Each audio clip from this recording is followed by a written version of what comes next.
Welcome to Season 3 of the Yoga Therapy Hour podcast. My name is Amy Wheeler, and I'm your host. We are so happy to tell you all that's happening in the world of yoga therapy, and we love to find guests from all over the world so that we can share and learn and grow together. Some of the things that are happening in Season 3 that we find so exciting is that not only are we continuing with the free gift that we are giving out every single week in Season 2, and you can see more about that in the show notes.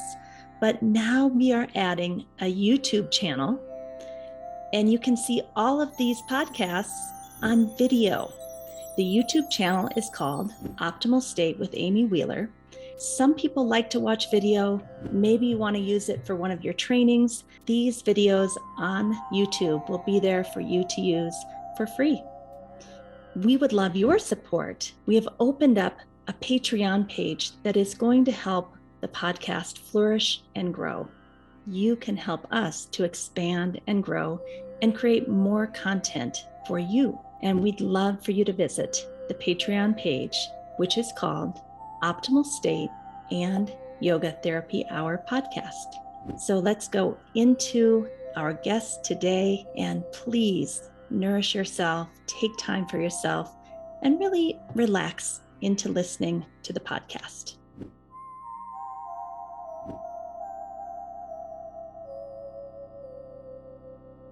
Hello, this is Amy Wheeler, and I am back for my first interview with Bea Teuten from the UK. Welcome, Bea. Hi, Amy. So glad to see you looking so well. Thank you. I'm feeling really great and getting more and more energy every day. So I met Bea through an organization that asked me to come and speak called the Society of Yoga Practitioners, TYSP, which is based in the UK, but basically you have volunteers all over that are helping you to run this organization. So Bea, welcome, and tell us a little bit about the Society of Yoga Practitioners in the UK. Hi, thank you. Thank you so much for having me. And thank you to the whole team at TYSP. I'm just one of the many. So we're an organization dedicated to disseminating the teachings of Professor Krishnamacharya and TKV Desikachar. We are a non-profit organization, and we're made up of volunteers who work unbelievably hard and well for the organization and for everybody to benefit from this. And we believe that yoga is for everybody and that anyone can do yoga, and that we have many tools at our disposition, which means that both for yoga and yoga therapy, there is opportunity for everyone, for transformation and for healing. And that is the most beautiful quotation from Desikachar on the front page of our website, which is that the success of yoga does not lie in the ability to perform postures, but in how it positively changes the way we live our life and our relationships. I just love that. I love that. I'm looking with Bea because we have an audio version on all the major podcast platforms, but we're now broadcasting a video version of this podcast on YouTube on the channel Optimal State with Amy Wheeler. And so we're looking at the Society of Yoga Practitioners website, which is www.tysyp.yoga. And I love this. I feel like TKV Desikachar was all about the Vijnanamaya layer of the human system, the wisdom, the personality, our communication, our perception, that if our yoga isn't improving those areas, what are we really doing here? Do you have anything else you want to add to that? No, I think that's absolutely right. And I think certainly many people think of yoga, perhaps not your listeners, but certainly in the wider population, of asana and perhaps a bit of pranayama. But it is so much more than that. And, I'm sure everybody would be very rich if we had £1 or $1 for every time we heard someone say, I can't do yoga because I'm not bendy. And it's not about that. It's about the individual who comes in front of us, and that is the person we teach. And for that, we have many tools, we have many methodologies, but we certainly have many tools with which we can create a relationship with someone. It's such a beautiful paradigm once you understand what it means to teach to the individual and to go deeply into relationship together. But until you've really experienced it, it's very hard to understand, what are they doing, right? So I would love for you to tell us how you got interested in yoga and yoga therapy and this tradition. And I understand you also had an experience with your daughter that you might be willing to share, and she's given permission for you to share. She absolutely has. So it's interesting because I started doing a foundation course, which is what we have, where you just want to get to know a bit more about yoga. And I just thought there's something very special here.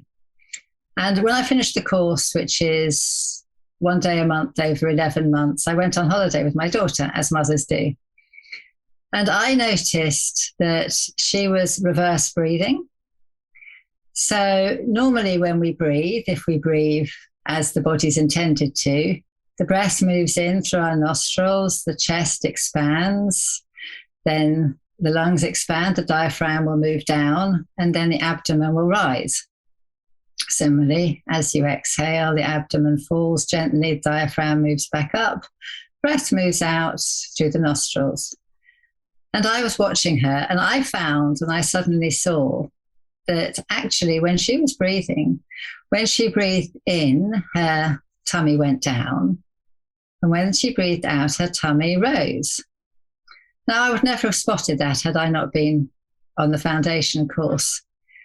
And the reason it's important is that at that point, my daughter suffered from quite significant epilepsy. And every time we got an aeroplane, because she didn't like flying, that was a lovely opportunity for her to have an epileptic episode. Anyway, we were on holiday, so I thought, oh, I'll look and see what I could do with this. So I started to work with her. And bear in mind, I'd only been doing the foundation course, by putting her book on her abdomen and saying, try and get the book to move up as you breathe in, and then just let it fall as you breathe out.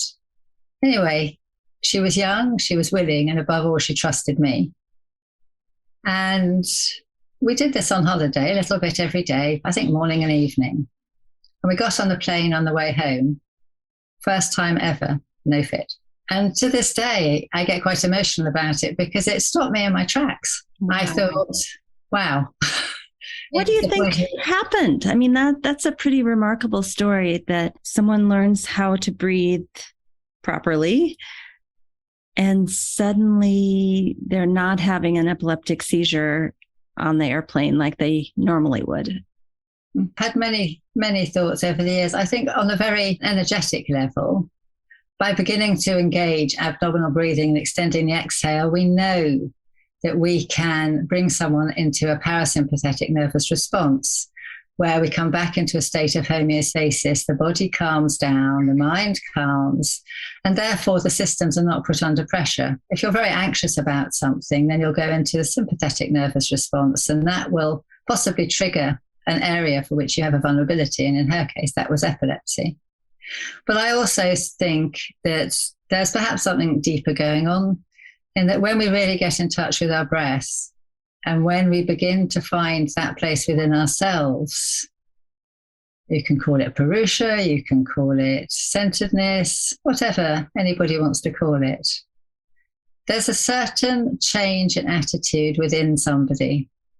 And that has a profound effect on every dimension of the human being, as it did for her. Absolutely. I agree with you.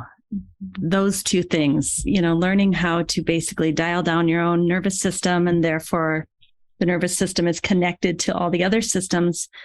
But even more importantly, when we're breathing, to get in touch with something deep inside ourselves that has no fear, that is unchanging, right? Is free from the kleshas. It's really remarkable, that feeling. And I think we've all had that feeling probably when we started yoga, like, whoa, what is this? I didn't feel this way an hour ago when I started this class. Totally. Totally. You put it so beautifully. When I first went to the KYM many, many years ago, I think this actual incident was maybe in 2006. I had heard that upstairs they were having a class for children who had epilepsy. And I thought, well, what is that about? Because in my mind, yoga is for breathing. It's for interoceptive awareness. It's for getting in touch with your deeper self. Like, I understood all that, but it never really occurred to me that something as serious as epilepsy could be, I don't know if you want to use the word managed through yoga and yoga therapy. Is that surprising to you? Because I think yoga therapy, many, many people are doing what we call shamanam, which is soothe the system, pacify, calm. I don't think there's very many people doing, shotanam, which is to get to the root cause of why is someone having so many epileptic seizures. Do you have any thoughts about that? I think that's right. I think, many people sort of perhaps take yoga therapy as a pacification process. And that's, of course, Kriya Yoga in our Yoga Sutras, which, give us this fantastic model for helping us, a methodology, if you like, for being able to look at how we work with somebody. The Viewha model, where you have a look at what someone's presenting with, and then you look at perhaps where that comes from. Then you can look at where you'd like to go and how you're going to get there. But I think, Kriya Yoga is a first step, and that's the pacification point. But we need to have time and commitment if we're really going to go down the deeper, the Shodanam path. And it takes tenacity and it takes patience. And I think it takes a relationship with the teacher. And you both have to be on that journey. I completely agree. And I'm going to say something a little controversial here, and that is that I'm not sure that some yoga therapists, yoga therapy training programs teach the Shotanam, the getting to the root cause of, why is someone having epilepsy, and actually being able to reduce the number of seizures, the intensity of seizures. And you could apply this to high blood pressure. You could apply this to diabetes. I mean, there's so many different things that yoga therapy can impact in the human system. But I think that's one thing that's really unique about the TKV Desikachar and Krishnamacharya tradition is I actually, during internships at the KYM, have seen what almost feel like a miracle to me. That wait a minute, how are they impacting that disease pathology? And not that we make promises to cure or heal, but it's way beyond the pacification, the shamanam, to bring breath or interoceptive awareness. So does that sometimes surprise you too, that the Krishnamacharya tradition helps people have less epileptic seizures? It's still, I almost have a hard time saying it because it seems like such a miracle to me. And I think, as you're absolutely right, we have to be terribly careful about the claims that we make. Mm-hmm. But I think it is, every time it takes my breath away when I see something. But also I think it's particularly because this tradition focuses on the individual. So often, I think, particularly nowadays, we want a recipe. As teachers, we'd like a plan. We'd like a protocol, because it makes us feel safe.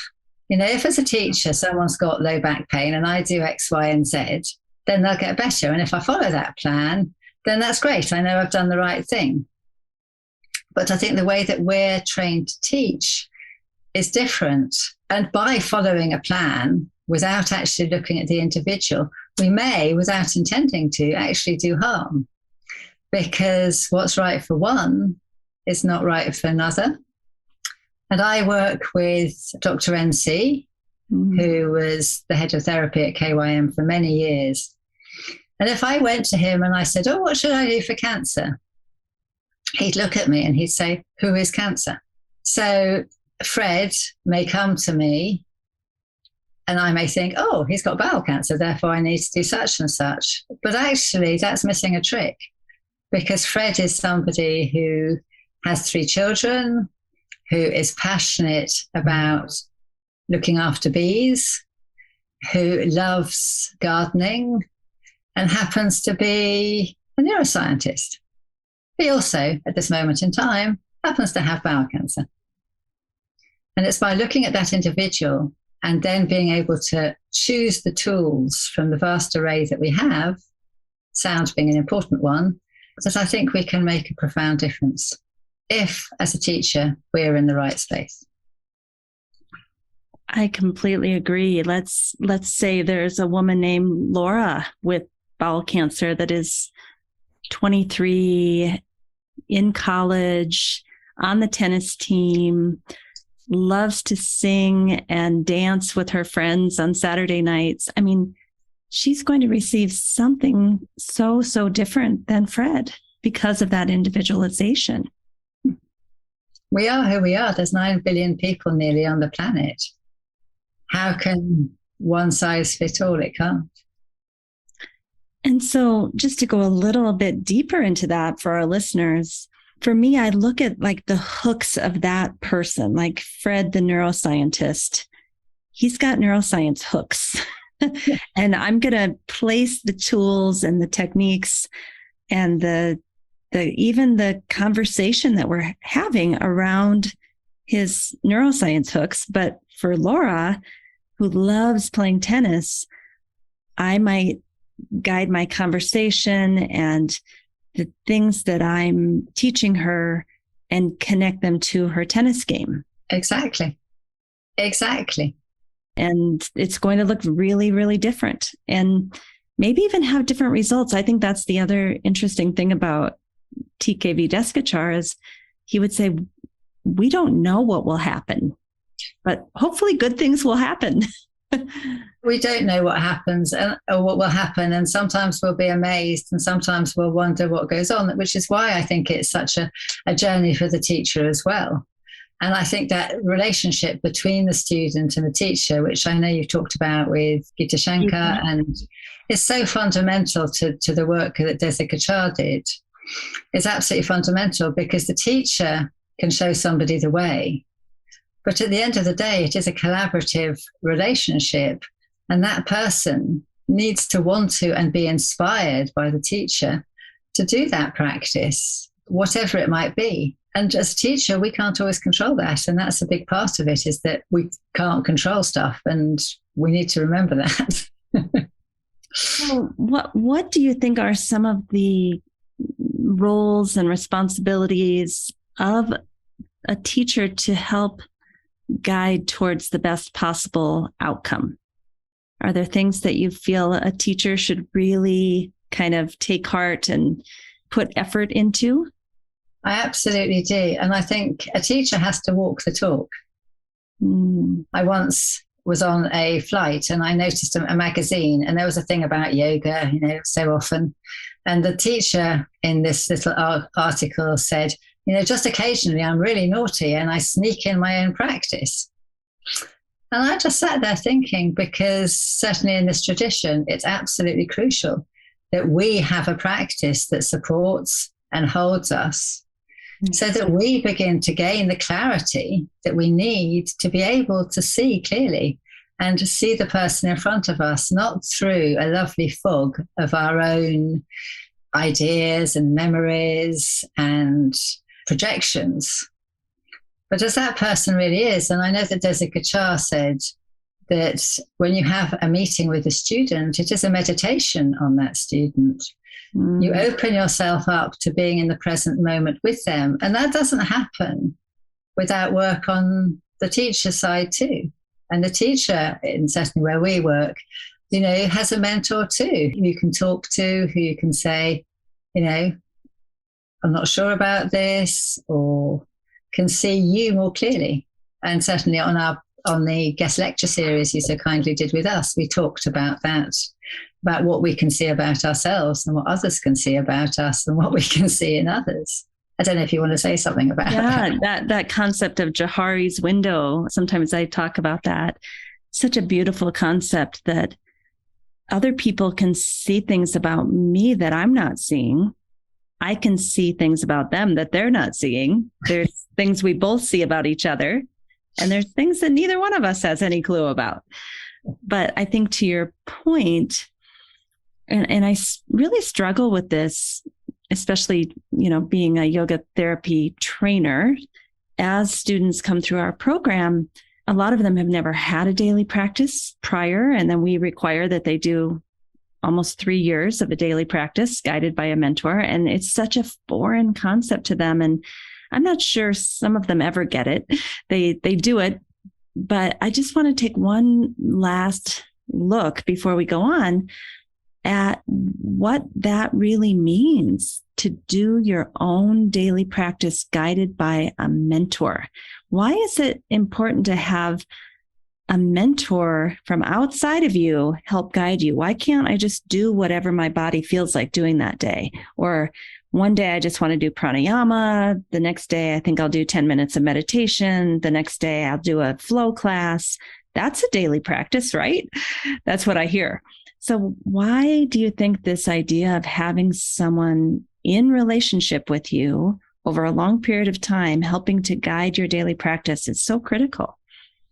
It absolutely is. And I think, a clever, wise teacher will meet you where you are. So they will start where you are. And if you're into doing, crazy asana, then they think that actually pranayama is what you really need.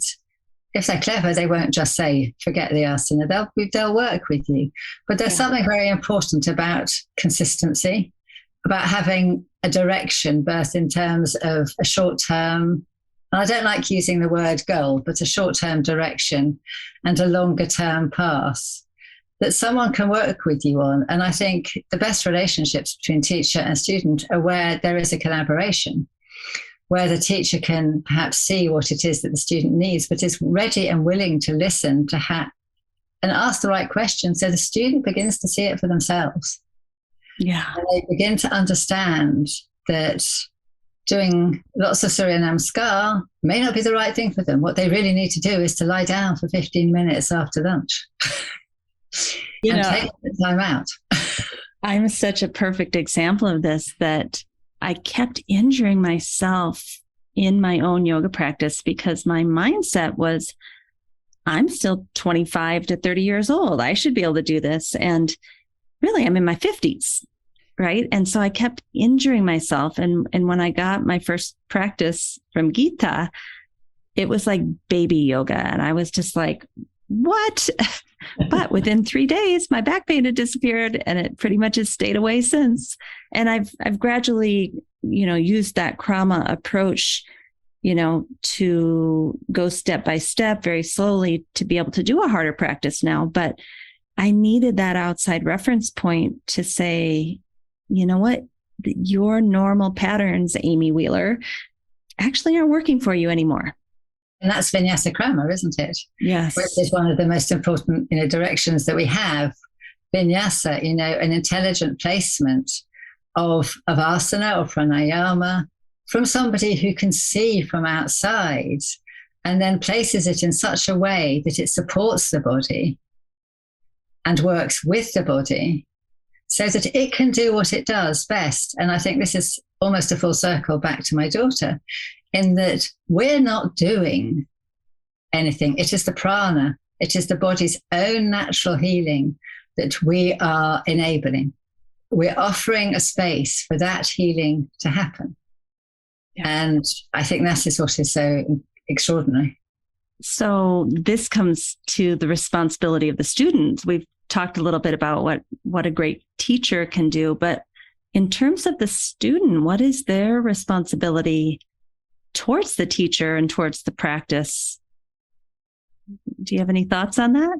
Yeah, and it's a fascinating question, and certainly one we talk about often at the beginning of our teacher trainings and our yoga therapy courses. What as the student am I committing to? Because it is a commitment. And I think, the Yoga Sutra Abhyasa practice, to respect the teacher, to work with the teacher, and to commit to doing that practice, and to reflect the Svadhyaya, the tools of Kriya Yoga, to look at them, to do the tapas, to do the practice, to have that discipline. And it is discipline. And to a degree, to talk with the teacher so that you come to a point where you agree the practice, to do it, but then also to have that Svadhyaya where you start to reflect about your patterns and how you are and how you're feeling. Actually look at yourself in real time, because that's quite a thing. And then, of course, the Ishvara Pranidhana, to be able to accept what we see, which is quite tricky sometimes. I want to come back to that thread in just a minute, but let's fulfill this circle before we go back to that. The problem that I see, and I don't even know if it's a problem, but the pathway that seems to happen is that our students are willing to do a daily practice given to them by a mentor that knows them and loves them and cares for them, but they have a really hard time letting go of their previous practice, whether that be yin yoga or Ashtanga yoga or Kundalini yoga. And so we tell them, you can do both. You can, do this other one and do this one, which is hard to find two times a day. And maybe we start off really small with a 10 or 15 minute KYM practice. But if they're willing to do both, we eventually see that oftentimes they're willing to soften and over time let go of some practices that maybe aren't serving them anymore, and then grow slowly a practice that is a little more nourishing based on vinyasa krama. So what is your experience? That's just my experience, but what is your experience with that? We were talking about this just at the weekend. We find that if people come into their first teacher training, if you like, from the way that we've been teaching the tradition, it all goes swimmingly. This is what they know, they trust it. But as you say, people who come in from perhaps a different background do have trouble letting that go. But what we've discovered, or I've certainly noticed, is that people over time just end up seeing the magic of it. And again, I'm sure perhaps other traditions say the same. So, this is simply my personal experience of working with TSYP, but that people see the beauty of and the simplicity, the art of simplicity, and that actually they feel different. And then things start to change, I think. And then it's, Abhyasa and Vairagyam, you have to let go quite often of something. Yeah. I think that key is they feel different, like something shifts inside, like, oh, I'm approaching my daily life differently now. I'm approaching my spouse with a new set of eyes. I'm able to control my anger outbursts, like something on that Vijnanamaya layer, going back to that first quote that you had given on your website, something there shifts and then the magic is seen. Absolutely. Something shifts.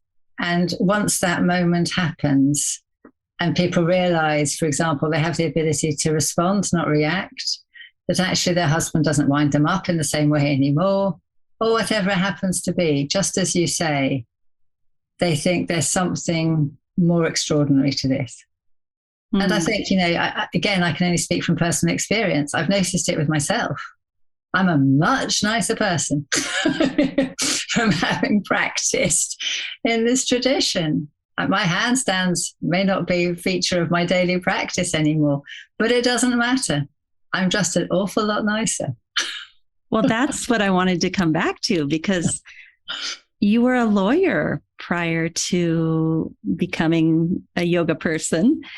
And you had said that there was this point where you had a realization and you knew you, I guess, had to leave the life that you had been living. And there was a great sense of loss and sadness. Can you tell us a little bit about that story, if you're willing? Yeah, absolutely. So, I mean, as I said when I wrote to you, I can remember where I was standing where I realized that if I wanted to live life in the way that I needed to, both in terms of other people, my approaches to other people, then this was something that I had to do. And like so many things, and we talked about this again at the beginning of today's podcast, I'm not sure that I was aware what I was looking for. And I don't think many people are.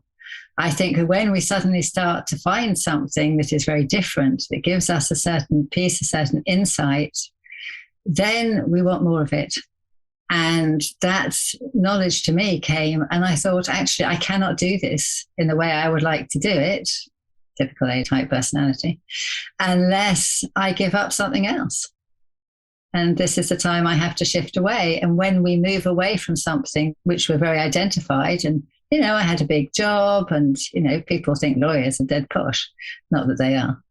But I had to give up something, you know, financially, time, kudos, and accept that this is what, for me, I had to do. And it was I had to do. There was no doubt. There was no doubt. And so there was a moment when you had that realization that I cannot go on in the direction I've been going. Totally. It was, you know, one of those moments. And I remember I was standing in my room just thinking, gracious, this is what I have to do. And then how long did it take you to kind of unwind that version of yourself before you could kind of disconnect into a new way of being? A good 3 years. Okay, good. I like hearing that, because I don't think it should be rushed. We shouldn't just toss out our job and our spouse and our, you know, like there's a transition that happens over time. Yeah. And I did, you know, less work and gave up one job and worked part-time and did more yoga. And then it sort of just seamlessly turned into yoga, from which I am profoundly grateful, I must say. Profoundly grateful. Yeah, I've been going through the same thing. You know, 2 or 3 years ago, I went part-time at the university. And then just about 8 weeks ago, I retired from the university. But it's been a 2 to 3 year transition to doing 100% yoga. And I couldn't be happier. Yeah, I was going to say, how are you feeling about it? Oh, gosh, I wake up smiling every day. And it's not that I didn't dislike working at the university, but my heart wanted to be here. And I just constantly felt torn between the two. If I'd never discovered yoga, I could have gone on working at the university and life would have been fine. But once you resonate deeply with these teachings, you just want to imbue yourself in them, with them all the time. There's a longing when you have to be torn away from it, I think. Couldn't have put it better. Yeah. So I know that one of the tools of yoga that's really special to you, that I guess probably helped to transform you from the inside out, is mantra and Vedic chanting. Was it a personal thing that happened, that you discovered sound and then learned more about it? I'd just like to hear a little bit about that. Within TSYP and in the teachings of Desikachar, sound is very much one of the important tools, and it can be used in so many ways. If you think about it, we're made of vibrations, and different sounds have different properties.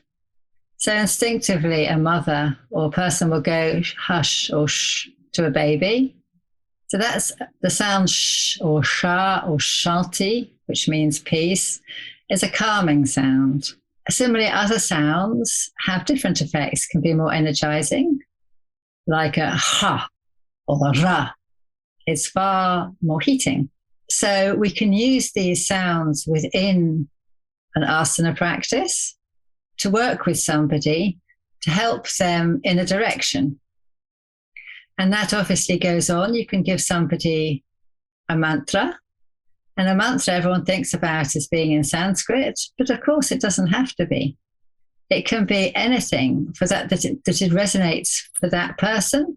I used to work in a hospital with cancer patients, and I was asked to go and see a young lady who was in her 20s, who had 2 young children. on the ward, and she just had a big operation for bowel cancer, and she was Muslim, and she was finding it very, very hard to accept. And, you know, I can't even begin to imagine how I would be in that situation. But she found it very difficult to touch her body. She found it very difficult to communicate with anybody. So I went to see her, and she chose a mantra from the Quran, which had great meaning for her. So we worked with that and nyasa, touching the body. So a mantra can be anything that resonates for someone. And then, of course, you have the Vedic chanting, which is the mantras heard by ancient rishis when in deep meditation. And there are chants for healing, there are chants for peace, there are other deeper chants, and they're in Sanskrit, and they have to be chanted in a very precise fashion, because the idea is that we're using the words as they were given to us by these seers, and it's not our place to then change them. And that's different from perhaps kirtan or other forms of chanting. And so that together is all a very, very powerful tool. If someone's very anxious and they're finding it very difficult to perhaps work with asana or whatever, if you can offer somebody a sound like ma or sha, then they can use it within their practice. You inhale, open your arms, exhale, chant ma. Immediately my breath lengthens, my mind is engaged, my body is moving, and the breath is extending. And so we have a more profound effect. I want to read a kind of a quote that you had written in your notes to me from Desikachar. Asana for the body, pranayama for the mind, and chanting for the soul. I think that's really beautiful to think about 3 tools all being used together. You know, you're doing the arms apart, say in Warrior 1 or Virabhadrasana. You're extending the exhalation, which is a breathing, or I don't know if we would officially call it pranayama. And then you're making the sound, which is vibrating deeply within you and around you. That's potent. It is. And I think one of the other interesting things is that we don't always have to know or understand what it is we're chanting, because the sounds work at an experiential level, not at an intellectual level. And I do believe that we're all so much in our heads these days. We need to know why, what, we need to think about it. Whereas actually this bypasses that part of the mind and gives us something, as Desikachar says. And he would always say that when you offer people chanting, they always end up smiling. And then you're tapping into Anandamaya, of course. You're moving something within that emotional level that will affect the whole person. And that's obviously from the Panchamaya, that's from the Panchamaya model. Yeah.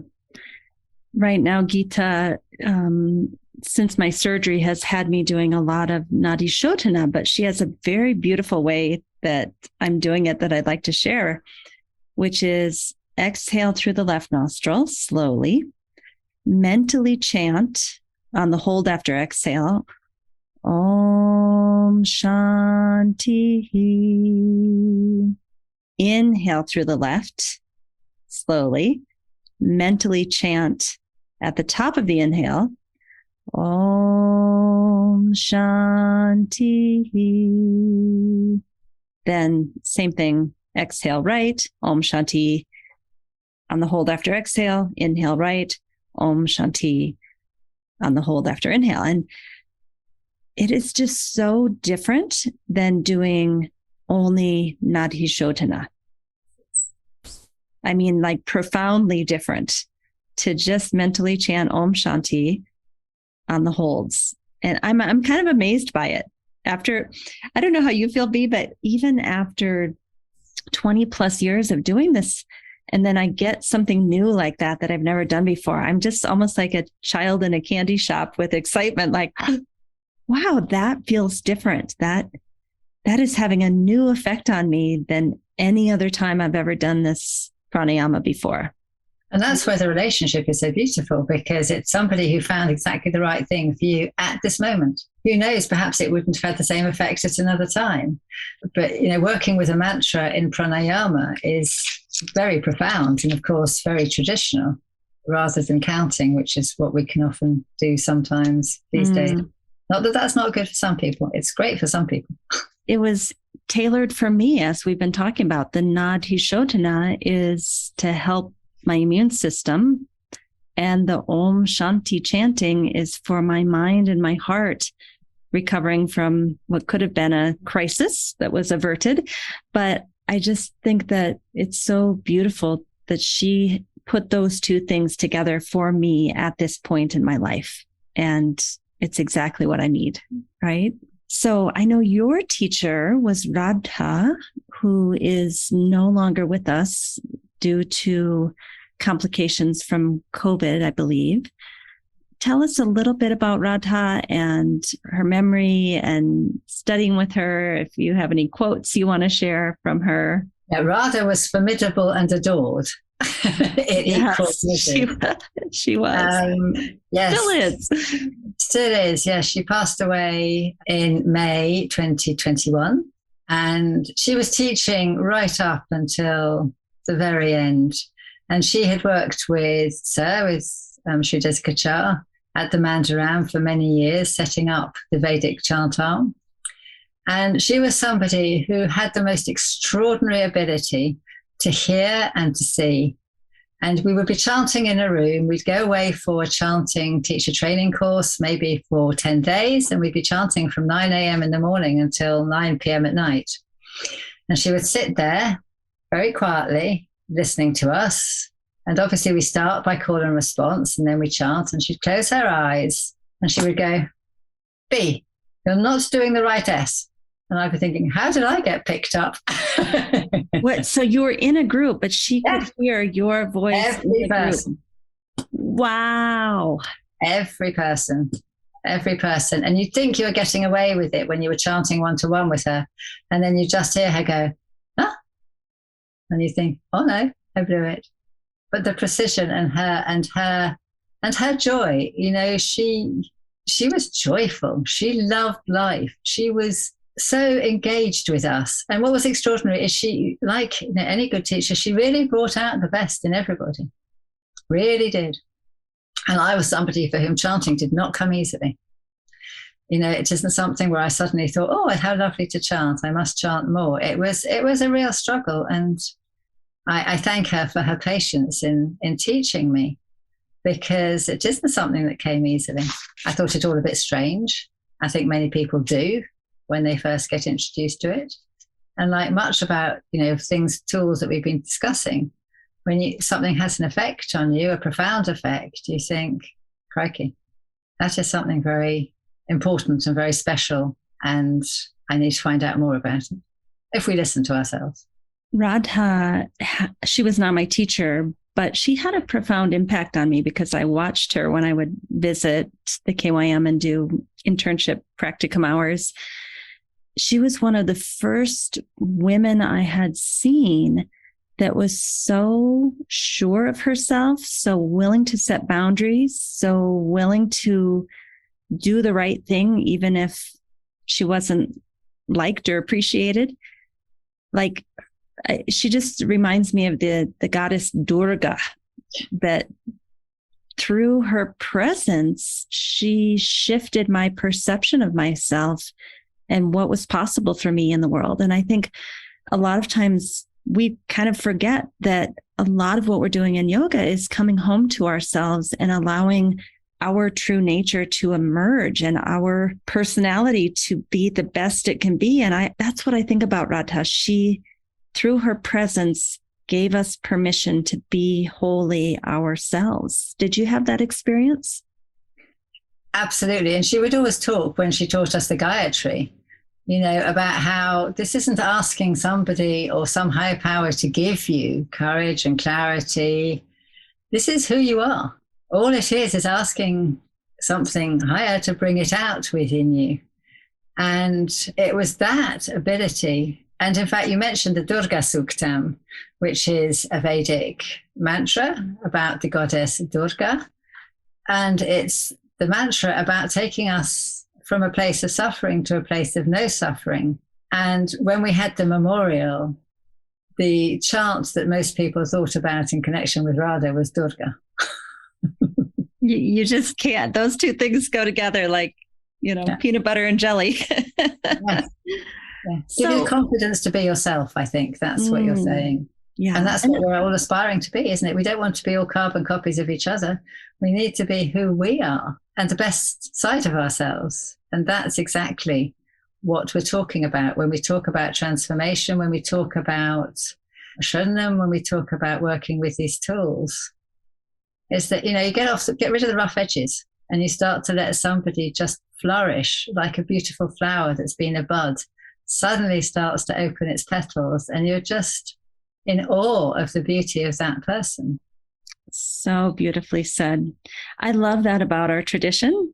Is the goal is to be more of you, not to try to emulate or copy or spiritually bypass or even try to fit into a mold so that we all kind of look alike, dress alike.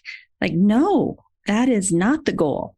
So I want to ask you, Bea, like from coming into chanting and sound and mantra and having it be really hard for you, how did you decide to stay with it and continue down that road? Because a lot of times when something's really hard and we just kind of say, oh, I don't want to do this, it's too much. But how did you keep leaning in and going towards it? Was there a process? We started off by using mantra and sound in asana when I first started the course, and I thought, oh, that's a bit weird, as many, many, many people do. And then I went to Chennai and I had, something must have been kindled because I had a lesson with Radha. And we chanted the Lagunyasa, which I'm sure you're familiar with. And I started crying. And I cried. And I cried. And I had no idea why. Did you know what the words meant at that time? No idea. Oh my. Well, I will, as the free gift for this week, I will include a copy of Lagunyasa for our guests. Yes. So the vibration moves something within you. Yes, absolutely. And then, like, as we've discussed, I felt so great afterwards. Felt as though something had shifted. And I know that many people have this feeling. And, you don't have to go as far as bursting into tears. For many people, it's just the feeling of chanting connects themselves with that space that we've been talking about, swadhyaya, to come towards oneself, to go inside. And that's what chanting does. It's a form of meditation. And it's difficult to think about anything else when you're chanting some of these chants. Well, that's interesting because when I get a very Rajas mind and my life is going too fast and I feel out of control, I am repelled by chanting. Like it's like I'm like, nope, can't go there. But when I'm sattvic and when I'm feeling connected to myself and my life is a little slower, I crave it. I long for it. I need it. I just want to say that because I think there are many of us at certain times where we did feel repelled and we did feel like, what is this weird thing? But I'd like to have the listeners ask themselves, are you in a Raja state of mind? And if you were feeling much more balanced and centered, does it still bother you? Are you still repelled by it? I mean, just a reflection that the same tool, it may not be a tool you hate. It may just be the place you are in your life at this moment. I think it's like so much. When we are in a more sattvic state and when we are more balanced, that tends to be the time we crave going on the mat and finding that connection more deeply. And that's true for chanting. And when we're all over the place, then we tend to say, oh, I don't need the mat, haven't got time, don't need it. And actually, that's the time when we need it most. And then we put that one foot on the mat. And that's what I say to my students who are finding it difficult to have a personal practice. Just put your foot on the mat or just have that breath. Just connect to that breath, because in that moment, something can begin to change, get more clarity, and above all, we get more space. And dukkha, which of course means suffering, is a constriction of space. Yeah. And it is by recreating that space around us and within us that something begins to shift, for me. Yeah.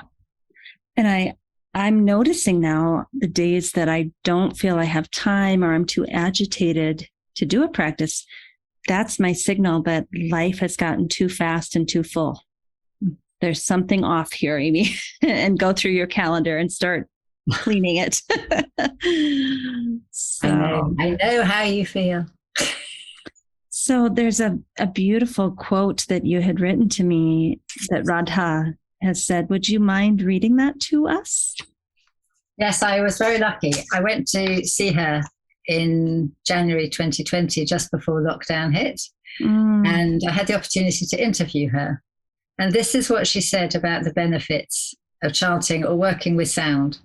And I'm quoting. She said, on a practical level, sound protects the body. How? Because you are in a constant exhale, which eliminates and gets rid of impurities at the physical level. At the mind level, the words bring calmness and serenity. And at the Vijnana Maya, the power of discrimination between right and wrong, chanting gives you special clarity. Finally, at Ananda Maya, you are totally linked to the highest force. Yoga means to move inwards. Amongst the many spiritual tools, sound is one of the most powerful. Vedic mantras work deep inside at an emotional level, releasing negative emotions and creating an inner confidence that is unbelievable. So chanting is a very high spiritual practice. You do not need to understand what you're chanting. Chanting is not an intellectual practice. It is the experience that matters. You need to go and sit alone in a small room. Chanting is a state of dhyana, meditation. Just so beautiful.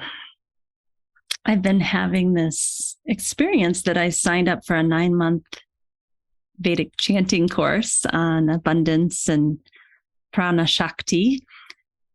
And at the beginning of the course, I had surgery on my tongue, and I'm not actually able to chant out loud very well. But I've been doing the whole course mentally. And it's been a profound experience, I have to say, even for those people who don't like the sound of their own voice or are embarrassed to hear their vibration coming out through sound. You can do it all mentally, and that could even be more powerful. What do you think? I would say so. I mean, I think when we're practicing, perhaps we start out loud, and I think that's important too, because so many of us have a problem with hearing our own voice. And I think that's powerful in itself. And then we perhaps chant more quietly.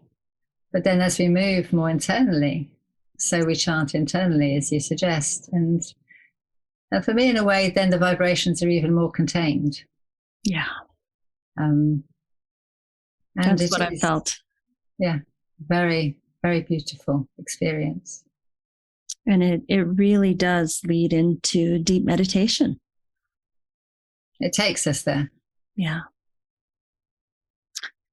Well, Bea, I feel like we've had a wonderful conversation today. Is there any last little bits that you really wanted to make sure that you spoke about today?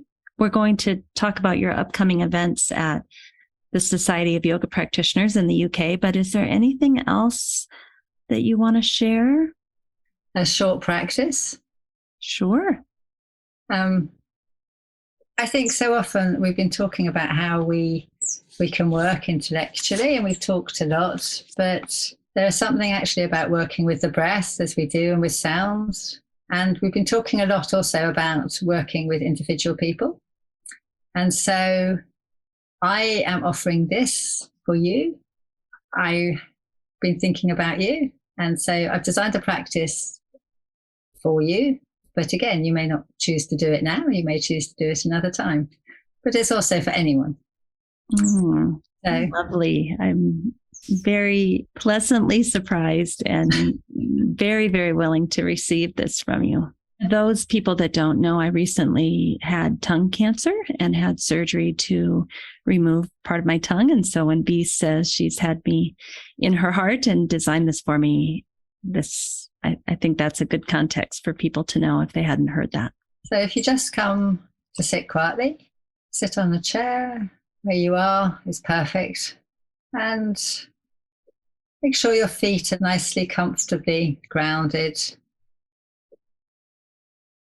You can feel the ground beneath your feet, stability of the ground, the steadiness through your feet, and also your sitting bones on the chair. That connection you have through your sitting bones, through your legs, to your feet.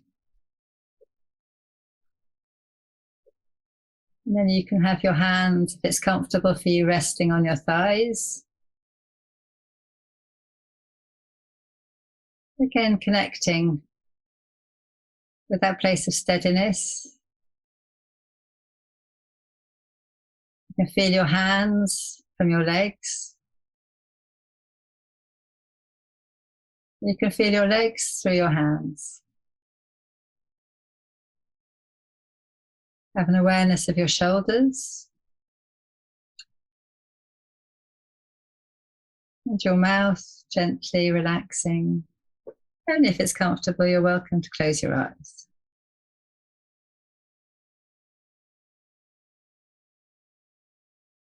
Just observe the sounds that you can hear around you. You may hear birds, it may be still. You may hear the rustling of the wind or the trees or a car or a plane.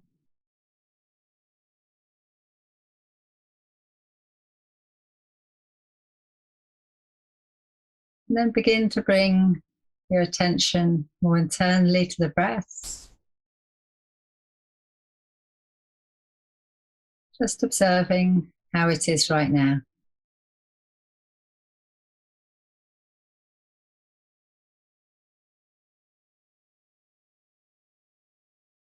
And I'm going to offer you a very short mantra with which I'm quite sure you're familiar. For those people who are listening, this is from a mantra called Ayurdehi, which asks for our life to be strengthened and nourished. Ayur meaning life, Dehi, strengthened or nourished. And I will chant it. And then, if you'd like to, you can chant it mentally.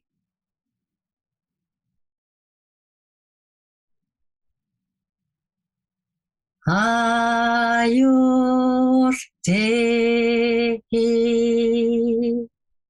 Chant with me.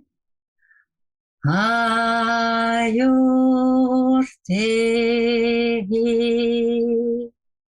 And yourself just mentally.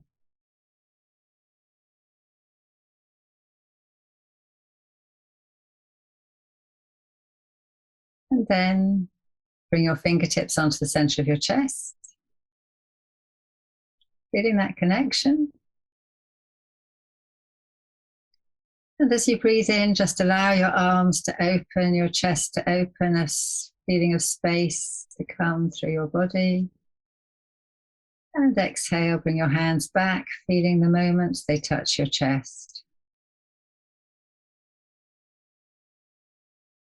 Working in your own time, breathing in to open, allowing your body to fill with the breath.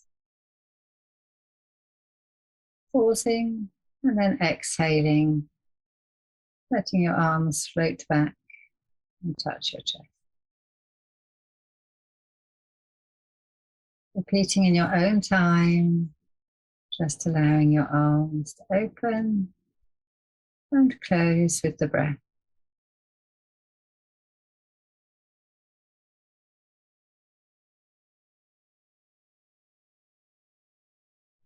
And just once more.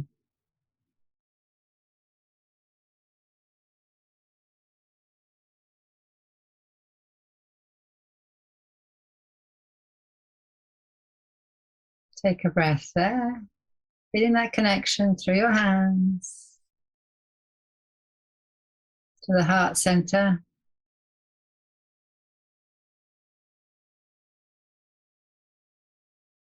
Then come to bring your hands back to rest on your lap, but your palms facing up.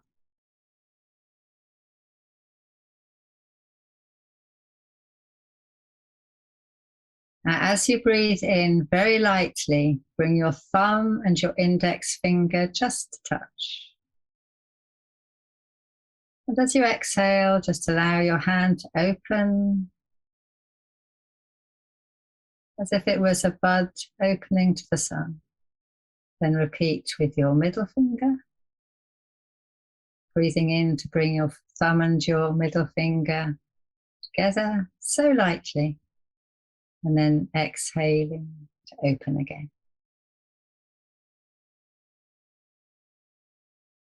Breathing in, thumb to ring finger. Exhaling, opening.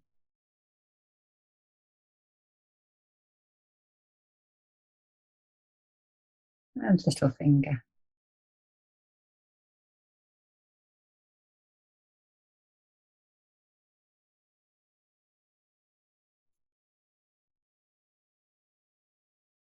And then allow your hands to rest as they are with the palms up and just take a breath.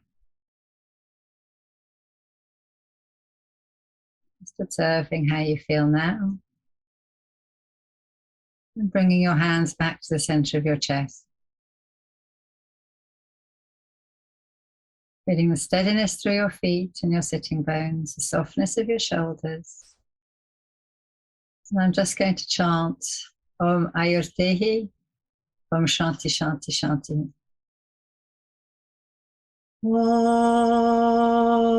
Om Ayurtehi,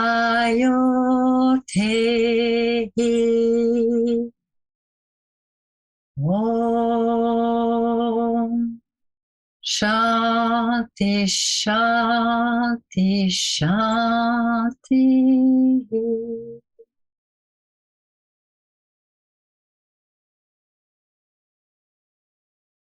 And when you're ready, just allow your hands to come back together and your eyes to open. Thank you, dear Bea, for that. Really, as you say, simple, elegant, but profound practice that shifted my state just in a few minutes to that more soft, subtle version of myself that I really enjoy. It's magic. Don't know how it works, but it's magic. I know. It is. It really is. So, Bea, if people want to get in touch with you as the chair of the Society of Yoga Practitioners for the last couple of years, it does rotate as it's a nonprofit and different volunteers come forward. They can go to www.t as in Tom, S as in Sally, Y as in yes, P as in platypus .yoga. And you have some really nice events coming up. Some of them are free. So tell us a little bit about, first of all, on June 21st. It's the International Day of Yoga. It is the summer solstice. And it is also TKV Desikachar's birthday. I love that he was born on that day. He couldn't have been born any other time, could he? Yeah. And so we are offering a free yoga practice on Zoom at 7 a.m. UK time. So you can look at it, you can find it on the event section. Blessings of the Sun. So anybody can join. It's on Zoom. Please do come and enjoy this tradition's approach to yoga. There will be some asana, some pranayama, I'm sure, and perhaps some meditation. We're also having a conference in November called Mind Your Mind, which you will be speaking at, I hope, which is going to look at using the tools of yoga for mental health.